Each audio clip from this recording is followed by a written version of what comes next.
All right, so this is our third try. So after all of that, where were we? We were talking Um, about the jhanas and whatnot. I can't remember exactly where we were. Oh yeah, I was gonna talk about the 10 fetters, but before we do that, I'm just like kind of curious, like how did you figure all this like out, man? Like did Buddhadasa just tell this all to you, or like because like I've read like tons of books and they all give like different advices and like talk about different things that just they don't like hit home the same way like you're teaching. Like your teaching is very like for me it's like really the way you teach the Buddhist method. It's like it makes sense. Like but like other teachers like stuff just doesn't really make sense. So like is it just how you explain it or like is this what you learn in like every monastery? Like Well, the answer to that question is no.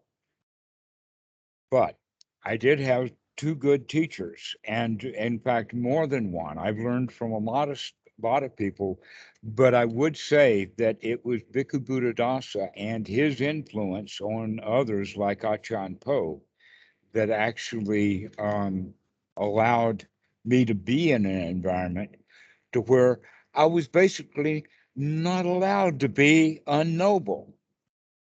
I see. That is interesting. That is very interesting. That's That very, very everyone interesting. around was completely noble. And when I would bring up my dead rabbit or something out of the past, they just laugh at me. It's like, Oh why my are you God. bringing Now I see where you get like your dark humor from. Yeah. Yeah, where that's you cool, see man. That's what? cool. I see where you get your dark sense of humor from. I didn't know it was dark. I don't know, it seemed kind of dark like to me. Like I was a bit surprised like with like the do you remember like the puppy gif and you were like with like the mother's hands around the neck and I was like what's he talking about? Like Oh, I see what you're talking about.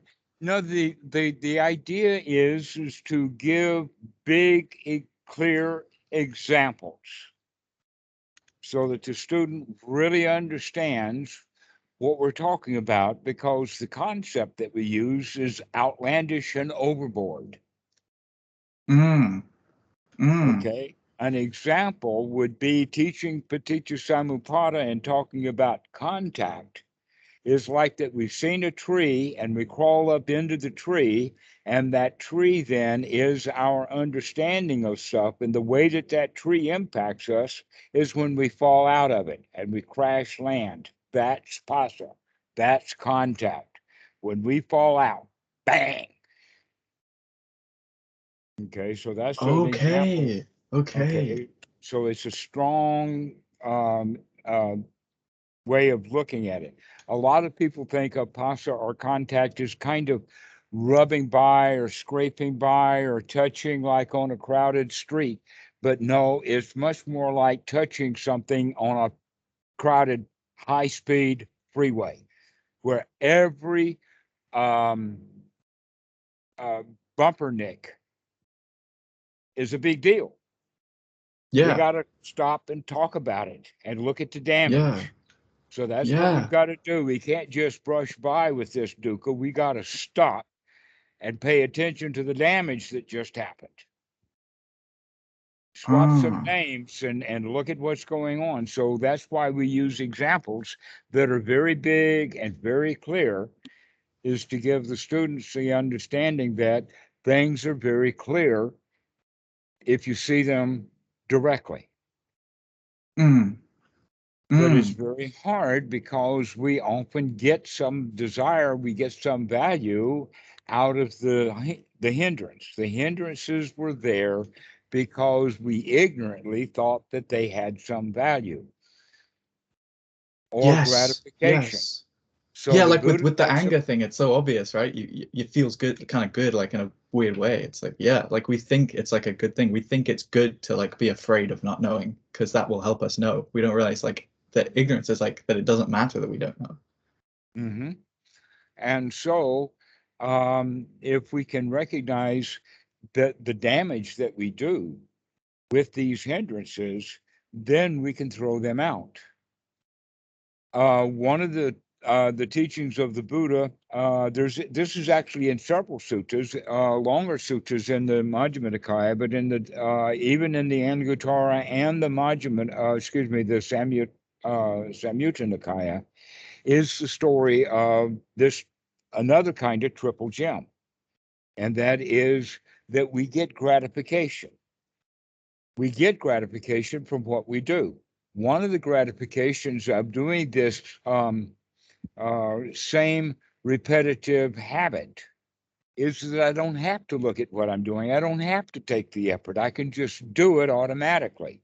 That we are often on automatic pilot because we trust that we can get away with being on automatic pilot. And there we run our little birdie into the side of a tree. Yeah. Because we think that the automatic pilot, the bird, doesn't have to watch where he's going. Yes. And so this is one of the gratifications that we get is life is easy and I can just cruise and get away with it.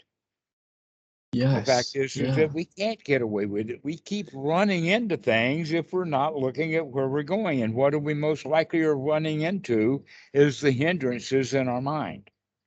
Yeah. And so then we began to say, this may not be as gratifying as I thought that it was because I'm actually into Buddhism and into meditation and all that because I've already begun to see enough dukkha to recognize that there's dukkha everywhere. Okay, and so this is the idea. Then we got to really look at what we're doing.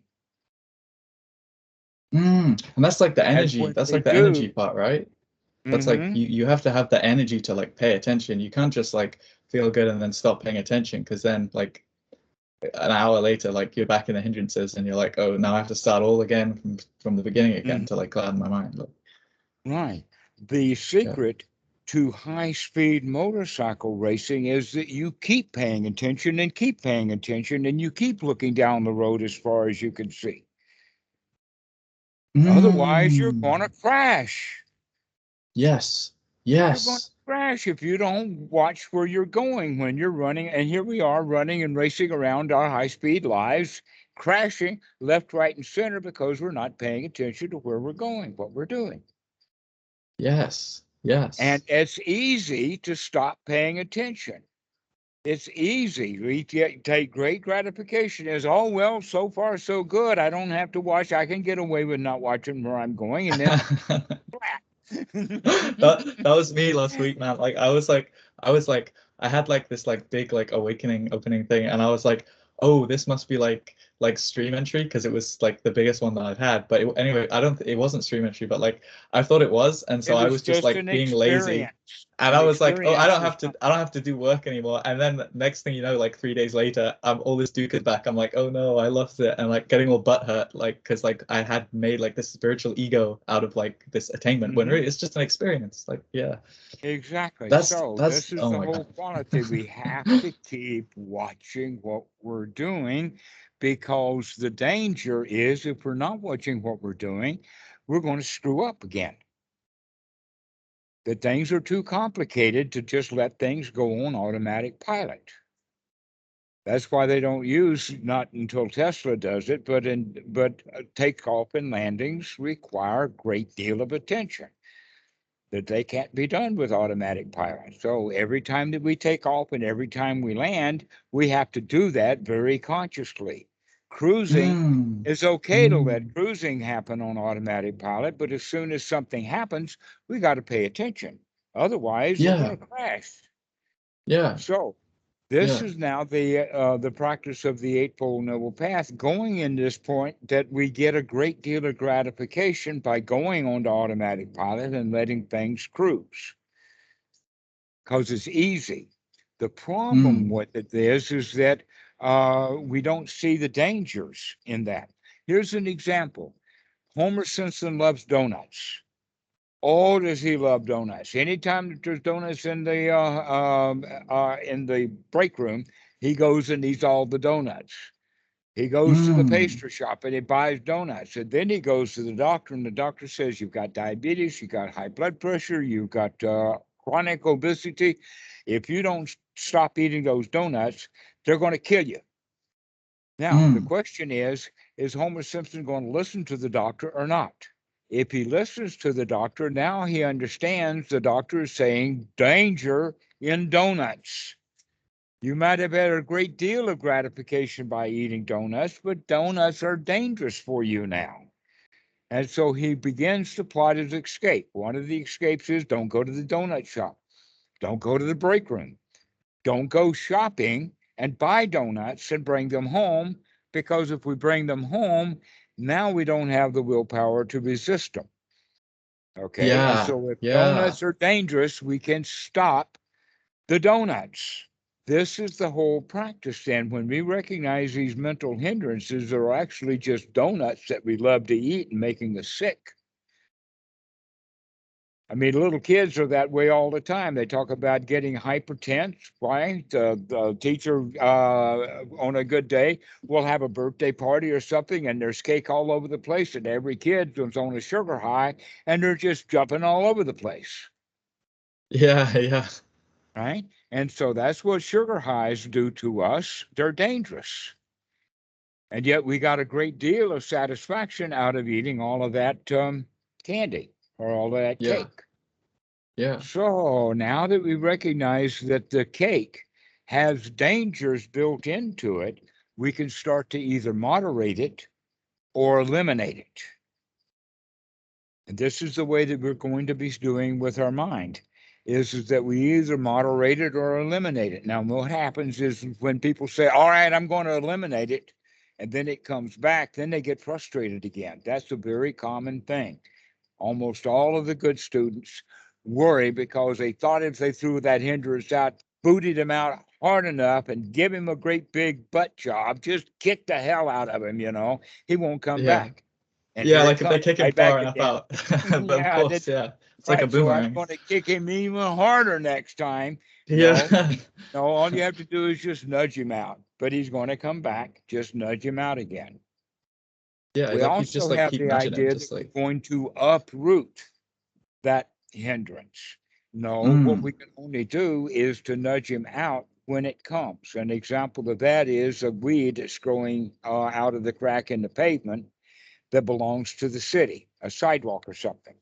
You can't go tear up the city's sidewalks. That's a lot of work, even if you did, just to get rid of that little weed that's coming. Much better is when the weed does come up, just whack it off at the surface. That's all you have to do is Hmm. just whack off. You keep whacking that leaf off every time it comes up, the root's going to wither and die. The same thing is true with the mind. These hindrances, if you give them any gratification at all, that's feeding them. And if you give them no gratification at all and say, hey, I don't need that, that's dukkha, out it goes, then Yeah. that will eventually wither and die. And So you're you not don't making a. have to uproot it. All you have to do is just throw it out right now. And I kind of feel like when you trying to like uproot it, you're making a really big deal out of it. Like it's like I gotta end suffering forever. It's like you're turning suffering from this tiny little thing that was bothering you now into this lifelong issue. It's like your lifelong spiritual quest, and you just it's just like blowing it up out of proportion. Uh-huh. And now And you're look seeing how suffering like many everywhere you books look. It's you've like read. And look how yeah, many books right. you've read because it was a great big deal. Now that we recognize that there's nothing to it, you don't have to do a lot of reading. The thing that we need to read is, do I see that thing coming up? And if I do, out it comes. Out it goes. Yeah. And that makes the practice very easy because you only have to remove this hindrance. So Just this. So is the fetters, can we think of the 10 fetters as just an expanded version of the 5 hindrances? So they just add 5 more. Like, is that how you Well, think about them, or like? yeah, there they are. They're listed that way. The hindrance of doubt is in fact the fetter of ignorance. The fetter of wanting something, of lust in this moment, is exactly the same thing as the underlying greed and ill will, which is the fourth and the fifth fetter. Yeah, they're the same thing. They're just different Mm, ways of talking about them. mm, yes, So if you yes, yes. remember, if Oh, you eliminate yeah, this hindrance, you're breaking its root. I think Slowly, kind of slowly.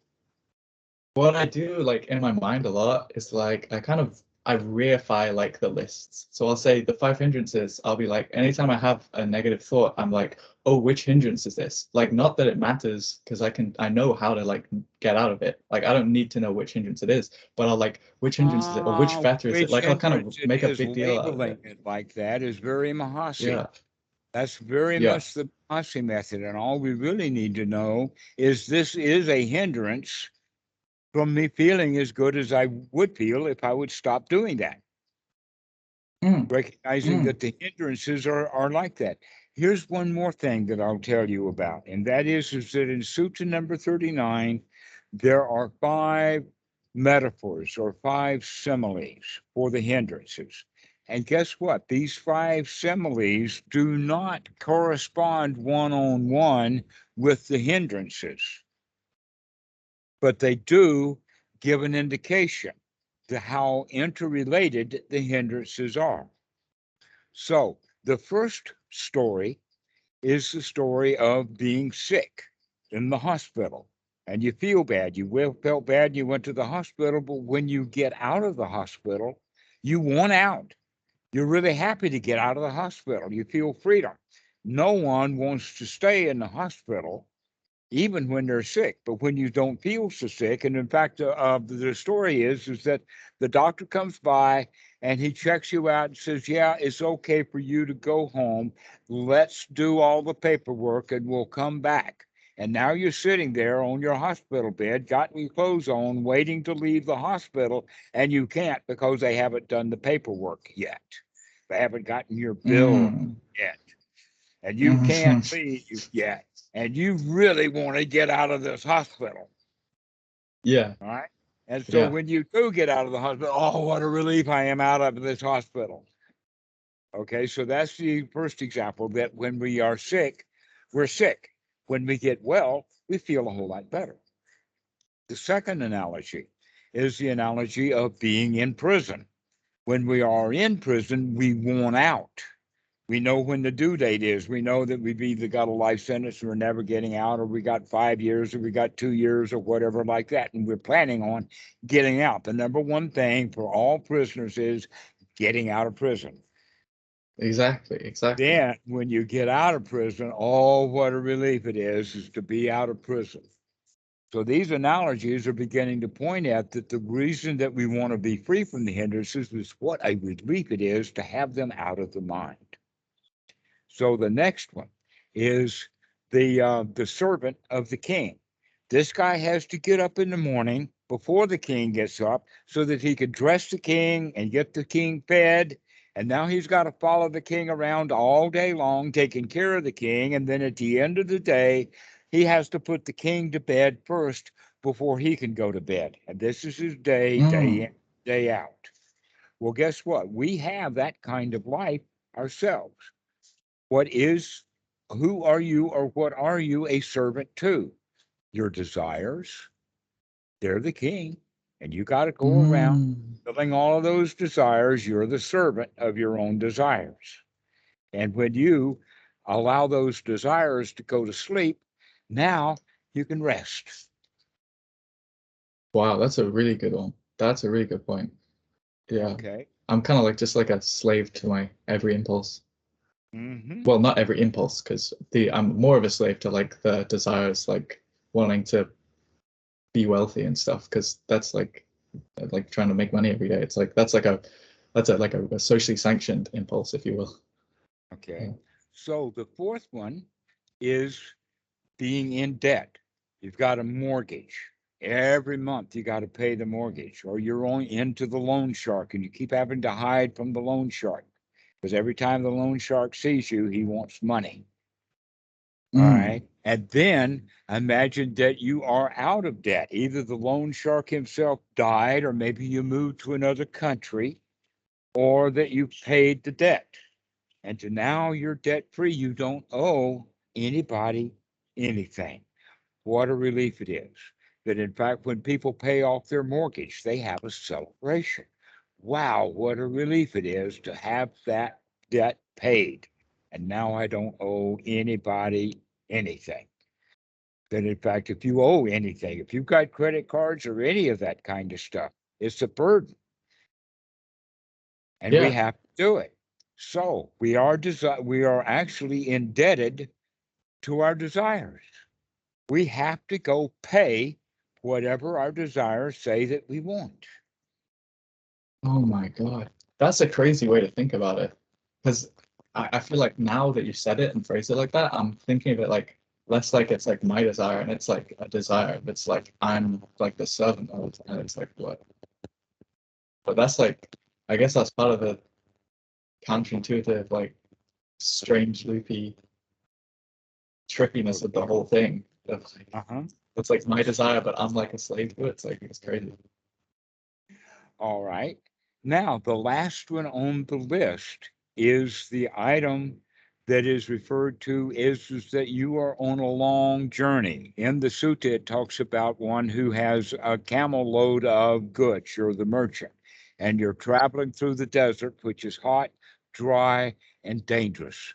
And then finally, you either get to a rest stop or to an oasis or even back home. And the first thing that happens is that you relax. An example of that is when you moved into, you're out traveling and you move to a hotel room, you get the room, and the first thing you do when you get into that hotel room is that you lay down on the bed. Ah, relax. We're finally home. We finally can relax. Our traveling is finished. That in fact, that happens with cowboys who ride into town after they've been out on the hot, dusty trail. The first thing they do when they get off the horse is not take care of the horse. The first thing they do is they go into the saloon and sit down. All right, take a load off. Okay, I have finally arrived. So this is the quality of the feeling of the being free from the hindrances, is that we're home.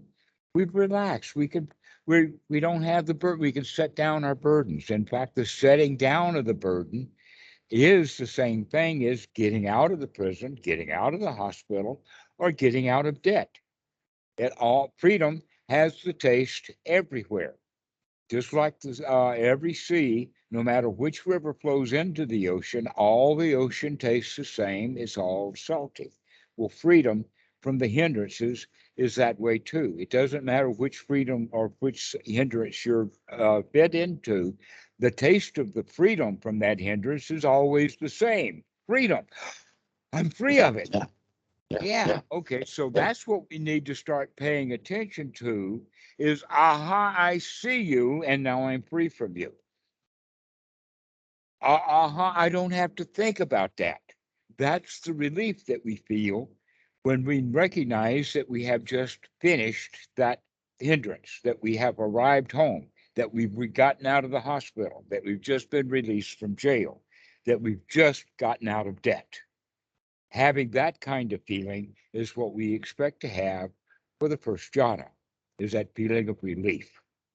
All of these things have the quality of the feeling of relief. Coming home after a long journey with all of our goods, what a relief. Coming out of the hospital, what a relief. Coming out of prison, What a relief. Yeah. what a relief. Yeah. So all of those books you're reading, set them down, what a relief. What a relief. Yeah, that was kind of the experience I had. After we got I was like, oh, what a relief. And then I was like, oh, no, what a Dhammarato isn't right. And a lot of bad things happening. And then obviously, like 7 months. So I was like, I got eventually started to figure out, okay, yeah, supposed to talking about the same thing. And I need to keep reading the same thing. Here's something. When you begin to talk for a while, after a little while of you talking, that's when it gets garbled again. And so now let's have a new experiment with that. And that is just say 1 or 2 words and see if that keeps it from getting garbled. Right now, try 1 or 2 words. Just say, no, once it got garbled, it stays garbled. I think that it has to do with something in your software that gets trapped. Yeah, it's the software. Yeah. On Skype, you might in fact on the microphone, you go to the settings and go to the audio, and then change the setting on the microphone from automatic to manual. It's already on, but Because I'm pretty sure that this is something that Skype is doing. Skype does something with your microphone, and then it gets bad. Is this better? Is it better? Try. No, not really. Not really. I think I'll just have to hang up and call again. It's really annoying. I think that if we can play with it, with an experiment, we'll figure out what it is. Hey, fair enough. That's good long-term problem solving. That's a good thing. Okay. Okay. So anyway, let's go ahead and finish the call. I think that we've gotten somewhere with this. When you begin to understand that these hindrances, getting rid of them, the taste is relief. The taste is feeling of freedom. And that's what we're looking for. Throwing the hindrances out actually create that sense of relief, just like paying a debt off. Yates, being free from debt, or coming home after a long journey, and we feel relief. Yeah. So go with that. Go with getting the hindrances out of the mind, and then take the relief. All right. I don't know if you can hear me, but fantastic. Thank you. I can hear enough. Okay, Robert, we'll see you later. And Ciao. All right, fantastic. Thank you. Okay, See you soon. Okay.